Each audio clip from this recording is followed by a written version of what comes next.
Artisans, commerçants, industriels.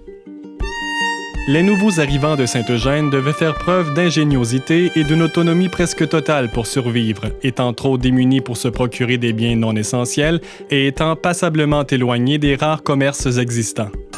La vente de production artisanale permet au colon d'améliorer son sort, ce qui lui permet de s'acheter quelques biens indispensables comme des outils. L'exploitation d'une érablière est une autre activité procurant un revenu d'appoint tout en fournissant le sirop, la tire et le sucre du pays à son propriétaire pour toute l'année. Les surplus sont vendus ou échangés contre d'autres produits utiles. Bien d'autres activités artisanales permettront aux agriculteurs de tirer le maximum de leurs maigres ressources. Ainsi, une partie du lait est transformée en beurre et parfois en fromage. Les feuilles de l'épi de maïs sont récupérées pour la fabrication de confortables paillasses pour le lit. Les plumes des oies et des dindes serviront à fabriquer des matelas et des oreillers. La paille de l'avoine servira à faire la paillasse de lit. Les vêtements usés à la corde et les retailles de tissu donneront de fort belles courtes pointes ou d'utiles tapis tressés. La cueillette de fruits des champs donnera une bonne provision de confiture et les fleurs de pissenlit ou les cerises sauvages deviendront le vin des jours de fête. Lorsqu'ils estimèrent y trouver suffisamment de clients, des hommes de métier et des commerçants vinrent s'installer dans la communauté. Le forgeron, homme à tout faire, est généralement le premier artisan à installer sa boutique. Il y en avait un à Sainte-Eugène dès 1882. En plus de ferrer et parfois soigner les chevaux, il répare les voitures et les petits équipements et fabrique de petits outils. Le marchand général s'installe très tôt dans la paroisse et offre tous les produits essentiels, de l'épicerie à la quincaillerie, en passant par les vêtements. Suivront le beurrier fromager, le boulanger, le ferblantier, le cordonnier sellier, le voiturier et le boucher. Pour sa part, le garagiste devra attendre jusqu'en 1939 pour offrir ses services à Sainte-Eugène, le temps que les autos soient assez nombreuses. Les industries locales. Contrairement aux artisans, les industries fabriquent des produits en grande quantité dans un local indépendant de la maison familiale et emploient plusieurs personnes. On dénombre très peu d'entreprises industrielles dans la province de Québec en deuxième moitié du 19e siècle, et les produits offerts répondent strictement aux besoins de première nécessité, exception faite du tabac. Selon le recensement de 1861, il y avait au Québec 214 tanneries, 66 voituriers, 98 transformateurs de potasse et perlasse et quelques autres entreprises de tabac, d'huile, de pièces en métal, de savon, de sellerie, de tonneaux et de briques. La première industrie de Sainte-Eugène fut le moulin à scie, exploité par deux Américains à la limite nord du rang de l'église à partir de 1854. On y produisait des planches, des bardeaux et des dormants de chemin de fer qu'on expédiait par bateau vers Québec, Montréal et les États-Unis. La plupart des paroisses rurales opéraient aussi un moulin à scie pour répondre aux besoins résidentiels des grandes villes en pleine expansion. Cette activité offrait du travail à de nombreux bûcherons et journaliers qui s'installaient près du moulin dans leur nouvelle paroisse d'adoption. À son apogée, le moulin de Sainte-Eugène employait jusqu'à 75 personnes avant que le marché se détériore et que les meilleures essences de bois soient épuisées. Après la fermeture du premier moulin, un nouveau a été érigé au village en 1882 sur l'actuelle rue du Moulin. Le propriétaire, Magloire Marcoux, y ajouta aussi un moulin à farine. Repris par la famille Bourret, le moulin à scie a été maintenu en opération jusqu'en 1977. Monsieur Henri Poudrette a aussi opéré un moulin à farine dans le Rambrodeur et le feu l'a détruit en deux occasions, en 1900 et en 1933. La rue du Moulin a été le site de démarrage d'une entreprise de camionnage qui a débuté en 1928 en acheminant du beurre, de la viande et autres denrées vers la grande ville de Montréal. L'entreprise familiale de M. Ludger Bourret a pris de l'ampleur avec les années et a finalement quitté Sainte-Eugène en 1965 pour s'installer à Drummondville. Avec plus de 350 employés, elle est aujourd'hui un joueur important dans l'industrie du transport. Plusieurs autres entreprises de transport sont toujours en opération chez nous. Tout près de la scierie de la rue du Moulin, une petite industrie de fabrication de portes, fenêtres, moulures et même de cercueils a fait son apparition en 1902. Le propriétaire, J. Ambroise Doff, a aussi opéré une entreprise de construction qui nous a laissé de beaux édifices en briques, dont l'école du village qui date de 1910. Vers la fin du 18e siècle, Saint-Eugène comptait plusieurs beurreries installées dans les rangs pour être près des producteurs de lait.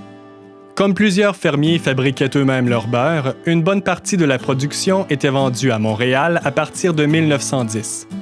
La dernière beurrerie a fermé ses portes en 1960, incapable de soutenir la concurrence des coopératives des environs qui se sont spécialisées dans le beurre et le fromage. La fondation d'une coopérative agricole en 1921 facilitera la mise en marché des animaux et des œufs et l'obtention de meilleurs prix pour l'achat de semences et d'équipements. Dans son ancien entrepôt de pommes de terre qu'elle déménage de la gare au village en 1955, la coopérative installera un incubateur d'œufs pour approvisionner les cultivateurs en poules pondeuses. Initiative du curé Pratt, en 1947, une petite manufacture de bouchons de papier métallique pour les bouteilles de spiritueux a été en opération jusqu'en 1948 seulement. Elle opérait dans une résidence privée et employait 4 personnes, sans compter la trentaine d'autres qui travaillaient dans leur propre domicile. En 1963, Drummond Barrel, une entreprise de reconditionnement de barils d'acier, s'installera dans l'ancienne beurrerie du village. Une quinzaine d'emplois y ont rapidement été créés, mais elle devra être reconstruite après l'incendie de 1968. Elle fermera ses portes après un autre incendie au début des années 1980, laissant derrière elle un terrain contaminé par les produits chimiques utilisés pour décaper le métal. Une autre entreprise industrielle a ouvert ses portes au Rambrodeur, près de l'autoroute 20, en 1978. La compagnie Acier Phare se spécialisait dans la fabrication de structures d'acier et la construction de bâtisses commerciales. Plus de 50 emplois y seront disponibles au fur et à mesure de son développement. En 1991, une compagnie du Lac-Saint-Jean implante une filiale à Saint-Eugène sous le nom de Béton Préfabriqué Trans-Canada sur l'ancien site de la piste de course d'accélération en bordure de l'autoroute 20. L'entreprise fabrique des poutres de béton précontraint utilisées dans la construction d'édifices résidentiels et commerciaux et des viaducs routiers. Elle a participé à la réalisation de plusieurs projets d'importance, dont le Centre Bell à Montréal et le Yankee Stadium à New York. Une quarantaine d'employés y travaillent en permanence. Une autre entreprise, Béton Central, s'est ajoutée sur le même site pour y produire du béton en vrac. Cette filiale de Béton Provincial fournit la matière première à sa voisine et possède plusieurs camions pour répondre aux demandes pour des fondations, planchers de béton ou autres projets dans le secteur. Au début des années 1990, un produit original a été créé à Saint-Eugène par la compagnie Fruits d'Or. L'entreprise a mis en marché des fruits séchés selon un procédé unique qui offrait une alternative santé aux amateurs de sucreries. D'autres produits artisanaux étaient aussi fabriqués sur place, dont un savon original. Le propriétaire de l'entreprise a cessé sa production locale au début de l'an 2000 pour accepter une offre d'association avec une importante compagnie qui recherchait son expertise pour la transformation de canneberges biologiques, de bleuets et autres petits fruits. Une autre entreprise, les Artisans de l'Aube, a lancé une petite industrie de transformation de légumes en marinade, pâtés et autres produits certifiés biologiques qui sont produits sur place ou achetés à d'autres producteurs accrédités. Aussi inusité qu'intéressant, un vignoble a été implanté dans le Rambrodeur en 1996.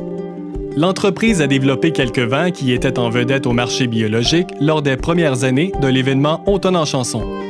Plusieurs visiteurs locaux et de la région étaient accueillis sur le site pour déguster et acheter les produits. L'entreprise L'Aurore Boréale a malheureusement dû abandonner la production au début des années 2000. En 1998, la compagnie Forestbeck de Drummondville a choisi Saint-Eugène pour implanter une nouvelle division spécialisée dans la fabrication de parquets de bois franc massif. 30 ans après la disparition de la dernière, une nouvelle scierie se remet au travail à Saint-Eugène. En effet, le complexe industriel est conçu pour traiter toutes les étapes de la production sur le site même.